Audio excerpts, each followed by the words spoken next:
former longtime U.S. Congressman Ron Paul. Mr. Paul, thank you for taking the time to speak to us this hour.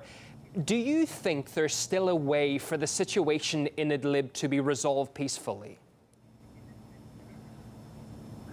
Well, there certainly is. That doesn't mean that I think it's going to happen.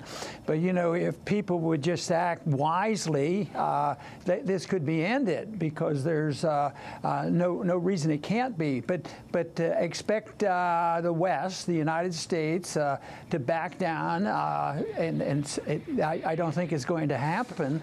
And I think the pressure is so great on the people who want to confront Russia.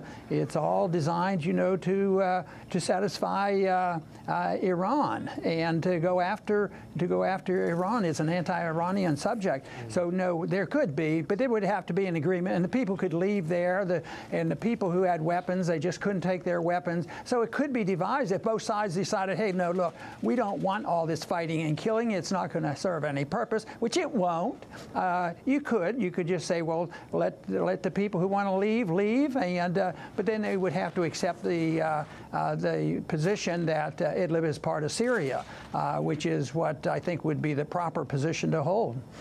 Just a year ago, the American Special Envoy for the Anti-ISIL Coalition, Brett McGurk, referred to Idlib as the biggest al-Qaeda haven since 9/11. We can have a listen together to that. Look, Idlib province is the largest al-Qaeda safe haven since 9/11.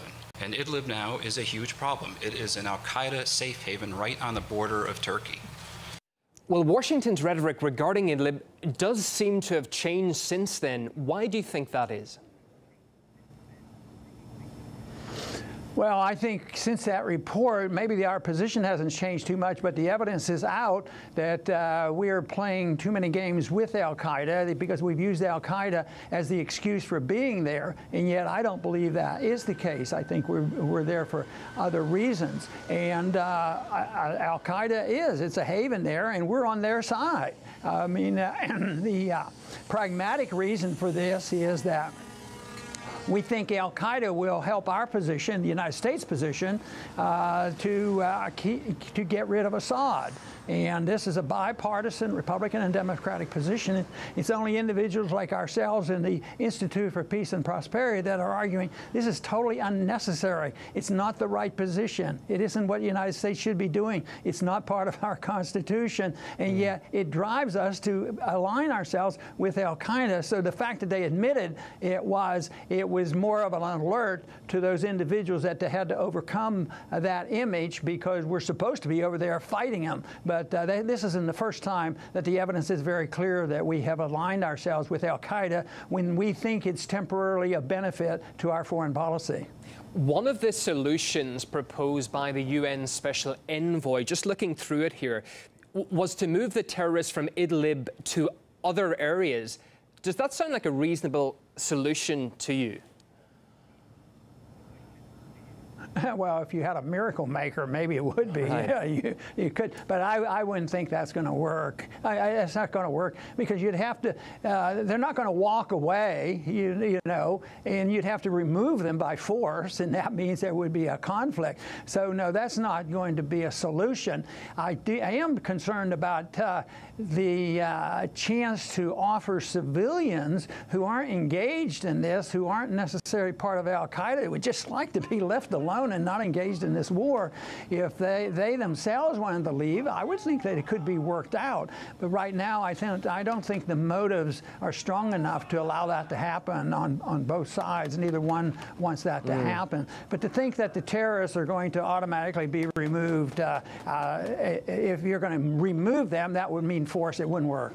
As this situation is developing in Idlib, we are hearing threats and warnings coming from Washington towards the Syrian government. Is that going to help in any way?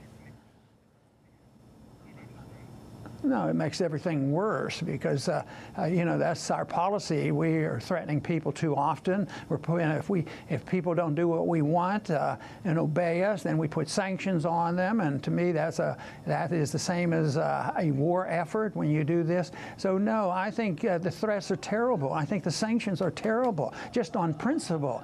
But if our government and our people decided that we were going to go to war and there was a declaration of war, you know, blockades and things and disrupting trade, that's you know, that's a good idea strategically.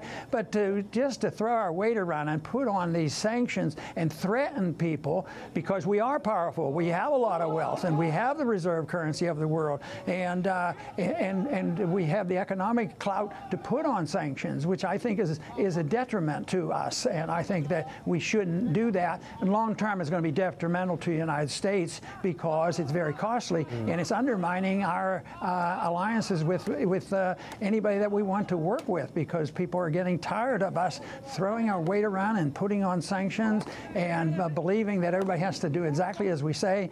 But the position for our institute is that we ought to, you know, come home and mind our own business and try to set a good example for the world rather than thinking that we own the world.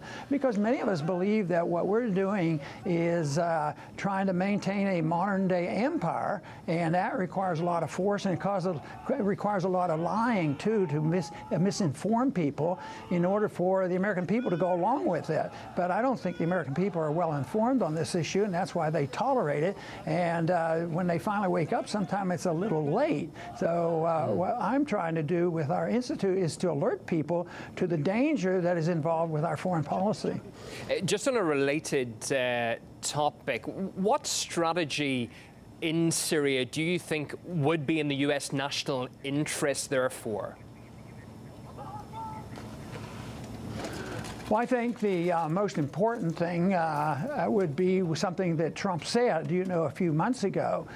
He evidently didn't really believe it because it didn't last too long, and he changed his mind. And that is, it's time we left Syria. You know, we need to get out of Syria. Our interests are not served by being there.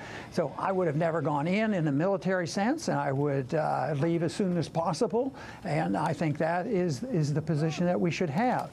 But the president has changed his tune now. Matter of fact, he's accelerating the interference, but I think this has a lot to do with making sure that we're on the side who will remain very anti-Iran. And that puts us into a situation where we have to be anti-Russia too. And to me, that is very dangerous.